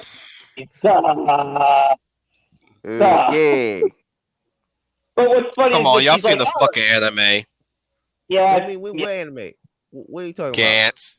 about? Oh, I didn't see Gantz. So Gantz I have not seen. you got to see Gantz in order to understand the reference. Mm-hmm. But it's funny because, she sees the dog and, she's all sweet because the dog's the only thing that really loves her. I'm surprised he didn't took his anger out on the damn dog. Thank God. Yeah, no kidding. Anyway, so I love it because she finds the DVD that the guy dropped. She puts it in, she loads it into the PS4, and it's just the guy making a documentary. And he's just walking around like, oh dear, I guess I got here a bit early, but what is this place? What year is it? Must be written down somewhere, but I don't see anything. Oh, what's this? What's going on? And the two of them are just watching what's happening. He goes, I'm hungry. Walks, and she just says, and then she just turns it off like, what the heck is all this? And she notices a little time. She doesn't know what the heck is going on. So she's in the bathroom smoking, and she's wondering what this little device on her arm is. She pushes a button, and suddenly, boom, she grows. She gets big. And her clothes start tearing up as usual. Yep, of course. Because reality hits. Because the clothes don't grow. Because reality hits. And also allows to see her neck at the start of the fifth chapter. And here's what's funny. She's just going, she's calling her boyfriend, and her boyfriend's not answering. And the corgi, I just love the corgi. He's sitting there just watching. Like the dog. Being a dog. The corgi is just sitting there being a dog. And the dog is not flipping out, by the way. The dog is perfectly calm. It's a quick chapter for sure. It gets to the point straight away, and it starts to build up on what this book is really about, which we're not going to be explaining what it really is about until we revisit this more and more as we gradually go along, right? Right. But so far, hijinks ensues, but we're still intrigued by what's going to happen next, which we're gonna go into our final chapter, which is chapter 5. Which is hilarious because the clothes that appeared in the previous chapter are now non-existent in this one. Of course. Yeah. Thank you, Oku. Thank you, Oku. Yeah. And she crawls through the house. She crawls through the house to her boyfriend, and then she finally realizes how to turn it off. And I think it's funny how she. I think it's funny how her thumb and index finger tower over the little doorknob in the bathroom that she opens it. Mm-hmm. She's walking out and she says, honey, a little help here? And he goes, what the fuck? What do I do? And he's Still like, turns into an Alice in Wonderland. yeah, what do I Pretty do? much. And then the first thing a boyfriend thinks of is not how this happened, but he got an idea for a new porno with her new size changing powers. I know. But the thing that kills me is first her boyfriend is like, I have absolutely no idea what the heck to do. And it's the dog that has the solution. He's sitting on her palm with that little device and starts barking. And she's like, oh my gosh, Right wait, here, that's bitch. it. And she starts turning the little knob on the dial and she starts reverting back to her normal size. And she's in anime girl pose Yep. afterwards. Of course, she's an anime girl pose. And exactly what Fizz was saying. Her boyfriend is immediately like saying, oh my gosh, I just have an idea for a new porno. Giant woman. Like there's not nearly abundance of that, but then again, yeah. And of course she goes to her producers on this shit. And she goes, so you're telling me you could grow huge. Yeah. You know, I've got a friend who's a really good psychiatrist. What the fuck? And she's big. Yeah, exactly. I like it. No, I love it. And of course they film it. And of course they're filming it. Of course, oh my goodness. Two guys having a threesome will have rest. Yeah. And I love how what was the director's like, oh my god, I'm on fire. We're talking about inspiration. I've got ideas like fucking Oku is milking this shit for what it's worth. Oh the my possibilities are fucking limitless. So far, of what I've seen, not necessarily. Big Al here. Hey Al. Hey Al. Giant woman porn. Oh yes. Al, leave. You're too innocent for this shit. You're far too innocent. You don't need to be here. But yeah, like, dude, I'm just looking at this shit. I'm like, bro, of all the fucking macro shit I've seen, my brain is spinning over this shit right now. Just looking at that one panel where the two dudes are just literally hugging her boobs. I'm just like, bro. I think what this one guy's saying, like, with knockers like those, you could motorboat a whole goddamn person. Oh my goodness, man! Like he ain't gonna be doing the most. Like I cannot even imagine how that would work. I just think this is Oku. He's immediately getting like, all right, let's get the immediate jokes out of the way right now. Look, here's the only way I can see where the full body motorboat can happen is if you put a hula dancer between her boobs. So true. Or a belly dancer. I know. Another thing hang on, Fizz. I'm not done yet. I'm not done yet. Here is now. She's sitting in the anime girl pose, legs together. Who the fuck is that joining us? Oh, it's Dominic. Welcome back, Dominic. So I'm just picturing this shit, right? I'm picturing a bitch dressed up as Shantae, right on her thighs, jiggling her, gyrating between her boobs. I can picture that right now. I'm like, wow. I don't know how many views or likes that will get, but that would be fucking hilarious if that shit keeps skyrocketing every fucking year. But anybody else want to continue? What I wanted to say was that okay. Dominic, I don't know mute yourself. I don't know how the okay, they got two dudes humping her boobs. This part of the comic, of course, reminds me of Triple Z comics. If I read those are porn comics that have giant ladies. Yeah, macro play. I've never heard of that.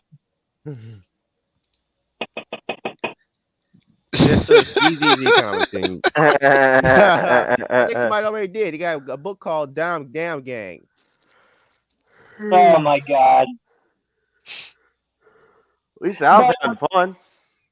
But after what was it? But after the that initial scene, because Oku is just saying, let's get the obvious jokes out of the way. But after that scene, it cuts back to our main protagonist, and he's sitting at school drawing pictures of her, so happy. He's talking to his friend, and he's like, "Oh, the other day I met an actress. She works in the porn industry.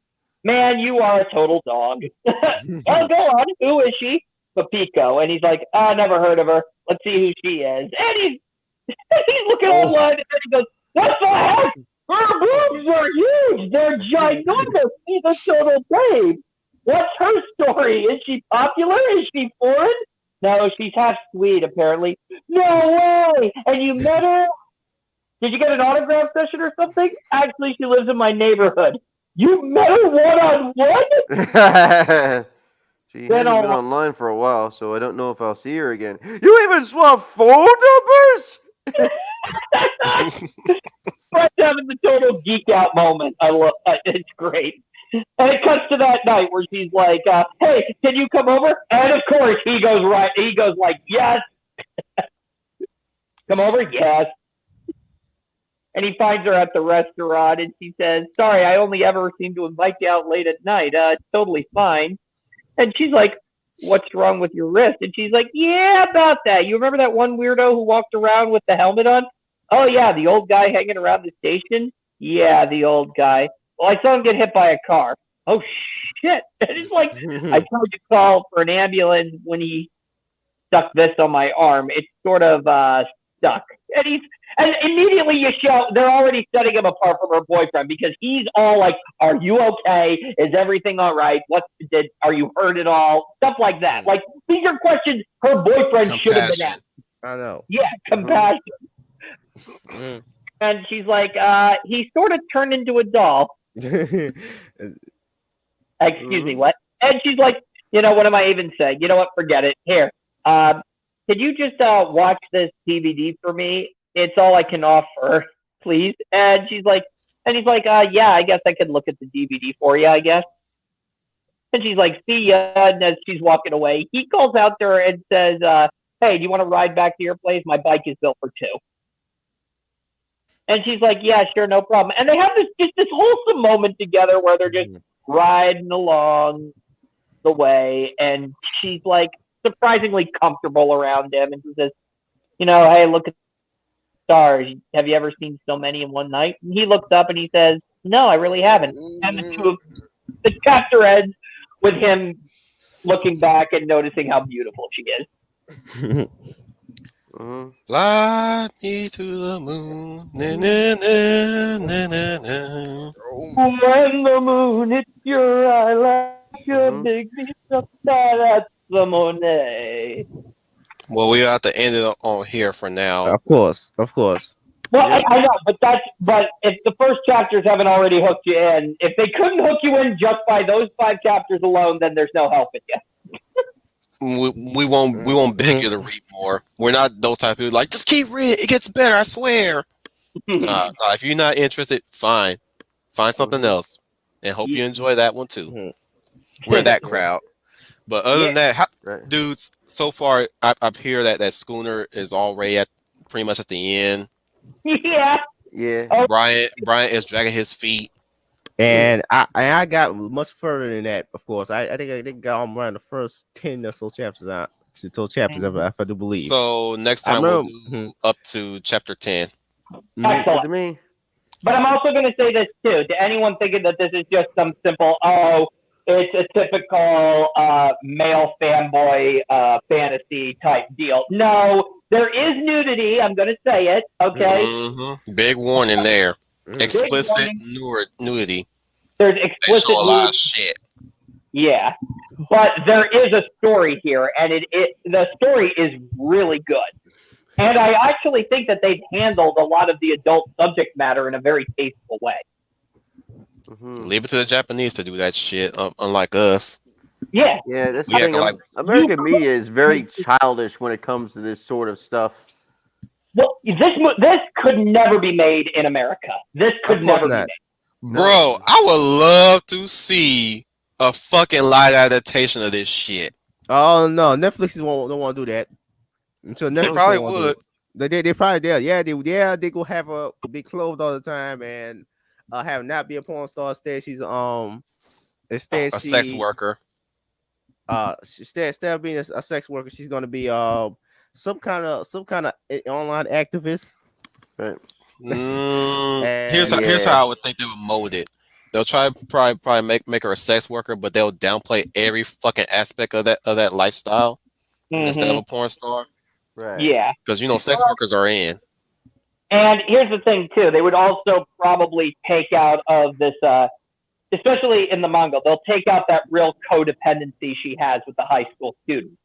Okay, and because that is what a relationship is, codependency. Okay, right now they're friends. Right now, I mean, that's the thing. They're totally going to mishandle that relationship. They're probably going to give a big lecture on, oh, high school kids shouldn't really be chasing older women, or you should not be fantasizing about women like this. Oh Shame no. on you. They'll be all in for they'll be all in for that older woman shit. I know they would.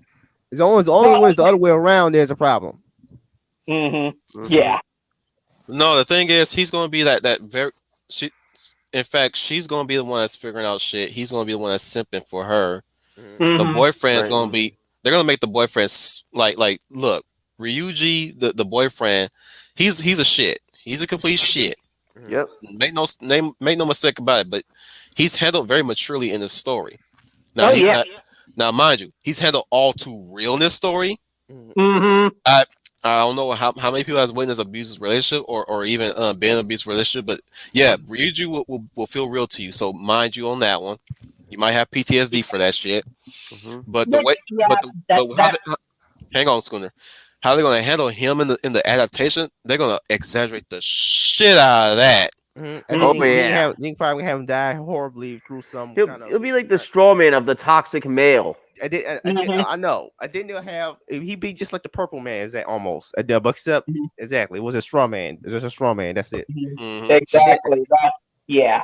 And then you will have Chiho kill him probably. Probably. And probably justify her killing him because he's a dick. Yeah. Like everything else, I'm not gonna say what's gonna happen later on because we're gonna be touching up on that going forward. Good. When we next revisit this. Because it does get really good. At first, just like, oh, that's it's just run of the mill slice of life romance story, basically. Yeah. But yeah, like yeah. Well, it's the desired woman instead of the mad pixie dream girl on the side that's looking longingly at the main protagonist, and waiting for that time where he finally realized that she is the one he's been looking for, and not some hottie. That was a staple of '90s stories and stuff like that. Yeah, this one I'm actually happy to say that it actually sticks to its guns with this one, because if this were a Western story, he'd be pining for her, but that's all it would be, just a simple crush story. A new love interest. Instead, she found out that she's a lesbian. What's that? Oh god, that's another. Oh my goodness. Probably make her lesbian too, or bisexual. Yeah, Mostly preferring women. Yeah. Exactly. But what I like about this, it sticks to its guns. First, yes, he sees her as this very gorgeous and beautiful woman, and as a sex object. He does. I'm not going to sugarcoat it. He does. But then he starts seeing the person behind her when she confides in him with her problem. And he starts to see her as more than just that. Mm-hmm. That's a healthy relationship, because I don't... in the works, yeah. Yeah, in the works. Because what is biology, but we are to find... that's a whole other stream. I don't want to go into that, because once we go down that, I'm not going to pull a trooper. So true. An apt response there. Apt comparison. Which, hopefully next time we'll have the whole UN Spacey be part of this. So far it's just with us, the crew right now, and I know a lot of people are been missing the other UN Spacey members. Everybody's been trying to do their thing on the side and try to get back to us here and there. Again, say a prayer for Leia as she's still recovering. I didn't receive any word from her recently, mind you. So I'll let you know the status update, or she'll give us a status update. As far as Trooper's concerned, he's got, like I said, he's got his own shit to deal with. I'm not gonna put it on stream like this, so he'll let us know what's going on. I will give you a key word. It's moving day. You know, he's not moving yet, but you know, he's got plans to move from other places. But as right now, any other stuff that's legal and stuff like that, not gonna bring that up at all. Right.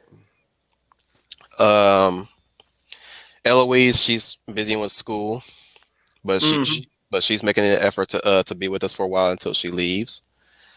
Of course, Brian, you're still here with us to the end of to the front lines. Yep. Schooner, you're committed. Fizz, being the new member of the group. I'm be committed to this series. I'm down if you guys as long as it's not Claymore. Yeah, as long as it's not Claymore. Which is what we'll be tackling again this Thursday. So sorry, Fizz. Okay. So yeah, we'll be returning to Claymore. Shame. I'm gonna miss that Thursday. Oh shit! I might as well move it up then, because you were there with us, right? Yeah. Yeah, it'll be next Tuesday then. Okay, Fizz, you're back in. So yeah. We'll go back to. I'm really trying to make it a rotation, but you know what? Might as well just do it next Tuesday. So Fizz, you're out on Tuesday. Exactly. You'll mysteriously disappear. Yeah, exactly. Like Batman. Well, here's the thing: you don't really have to move. You don't have to move anything because Claymore is a very big manga, and I've already read it. So I can, when I pop in and talk about it on Tuesday, I'm already caught up. I'm not saying that. What I'm saying is, it's fun to have you talk manga. Yeah, it's fun talking manga. As you know, we might as well. Wait, did you do Inuyasha? Yeah, you did do Inuyasha with us. Fuck! Of course, I did. But I want to say,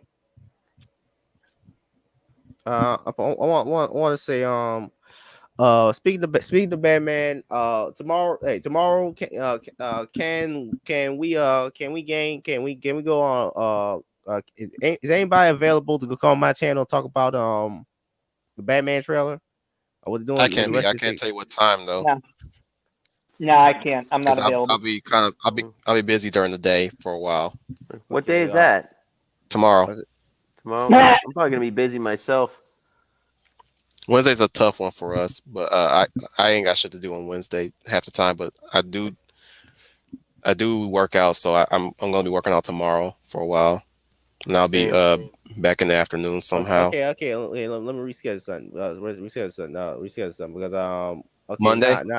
Yeah, I guess so. Yeah. Take care, Samuel. I'm supposed to be promoting some other person's book, so I'll reschedule into reschedule not till the Wednesday then tomorrow. Okay. Tomorrow then. Anyways, you know what we you know what's going we can do Inuyasha next Tuesday, and we'll do Claymore tomorrow Thursday. So yeah, that's fine. Are we continuing where we left off? Yeah, we're basically continuing where we left off in Claymore, first 5 chapters. All right. Well, that means we'll be going to chapter 10 and that one too. All right. Well, I mean, I read beyond the first 5 chapters of Claymore, so I'll be ready for that. Cool. As far as Inuyasha, we went further down in Inuyasha. Yes, we did. Yeah, we did. So we'll be returning where we left off, and I'll go with the number that we're going to stop on, which is again 5 chapters. This time we'll be in control on this one, not cutting too loose on it. I mean, we pretty much all of us have either read the manga or seen the anime to its fullest. So we all know what goes down in Inuyasha. So that's why we got so excited that time.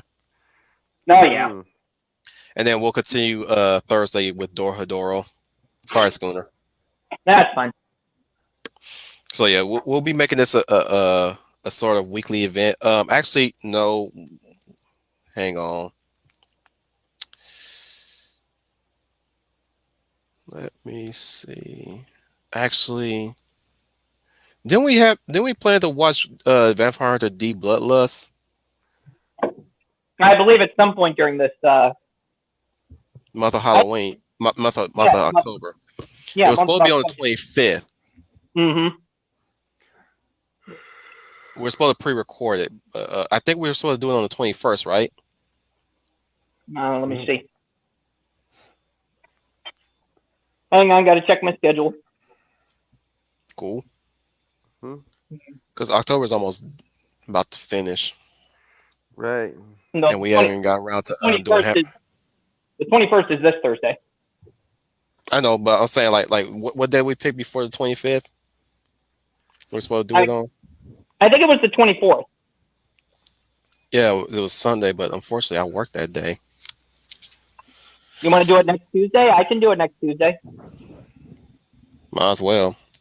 It could have been a let's Monday. Do it next Tuesday. Yeah, sorry we won't be able to do it with Trooper because he was supposed to be with us to do that. But yeah, next Tuesday, yeah, let's go with Vampire Hunter D Bloodlust rewatch on Tuesday. You up for that, Fizz? Yeah. Don't worry. Yeah. Don't worry about it. I found a YouTube video that plays it full screen. No other stuff. I'll provide that for you guys. Okay. So we'll do a watch along.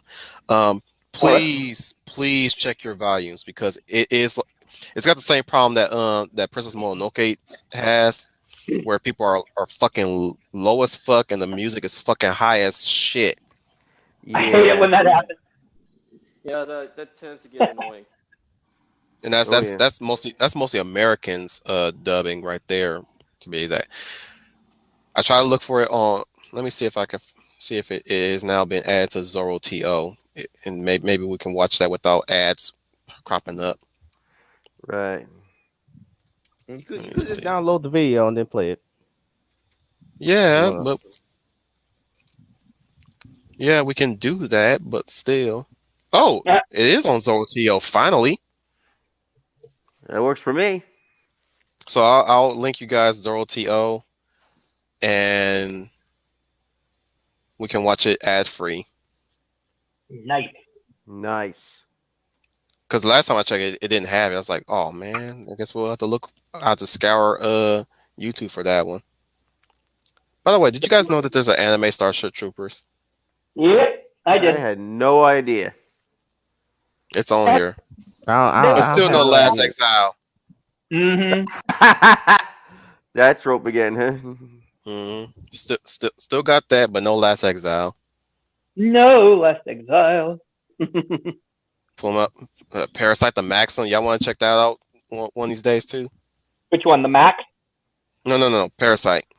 Oh, Parasite. I've actually heard that that's a pretty disturbing show. I saw that. I remember when I saw that trailer a long time ago. It really creeped me the hell out when I first saw that trailer. I think I was 12 or 13 when I saw the trailer for the anime. Mm-hmm. So what I'm saying was, are y'all down for anime watch? Yeah, I am. I think I can do that. Sure. Yeah. It's on Tuesday. Yeah. Because like I said, like I've been saying, like this is the direction we're heading for in WCR for a while before we go back to our regular topic talks. We can do some entertaining stuff, basically do some EFAP shit. Yep. Yeah. But anyways, I'd like to thank everybody for being with us. Those few of you and those non-existent. Thank you, Eloise, for joining us for a while. I hope you made that train and that bus or whatever. I'd like to thank my crewmates, Dominic Powell.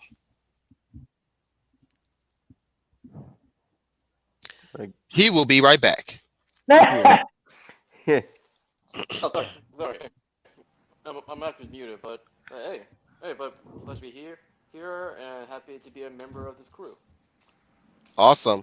Look, dude, I like we crisscross each other all the time. Hopefully again we won't do that So I like to hear everything you have to say about these mangas and these anime dudes. So sorry about that.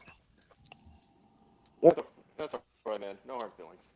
We get crazy too much, but yeah, I try to make sure everybody gets a say on these streams. You guys know us that. You guys know that. Right. Yep. No man or woman left behind. But hopefully we'll improve. We'll keep continuing to improve. Actually, I'd like Right. to thank my man Schooner Tuna. Coming at you live from a secret government facility buried deep underground but has excellent Wi-Fi, this is Schooner Tuna. Don't forget to like, share, and subscribe. And if you like it, like our show, help our channel grow by telling all your friends, your family. And if there's anything you'd like us to review, whether it be manga, comic book, or even movie, just let us know down in the comments. Until then, this is Schooner Tuna signing off. Bloop, bloop, bloop, bloop, bloop. Um. Motherfucker, wait your turn. Okay. Excitable. I like it though. I'd like to thank the Maverick Hunter Saint Brian Gil Martin. Yeah, thanks everybody for stopping by to join us and take a look at this rather cool manga. And hopefully you guys will be here next week as we tackle what is it again? We're doing Claymore, right? We're probably doing Vampire Hunter D Bloodlust. 500 day, right? So be here for that next week. And this has been Brian Gilmartin. No damage to report. Moving to next area. He fumbling on his words because he keep looking at the boobs. So true. Me personally, I'm used to seeing those type of boobs from the H manga, so I'm not shocked by it. That has been my friend Fish Chozo, everybody. This has been your Wolf Commander Wolf 10, your werewolf again, reminding everybody, remember, you are the UN Spacey. Welcome to the Wolf Fleet.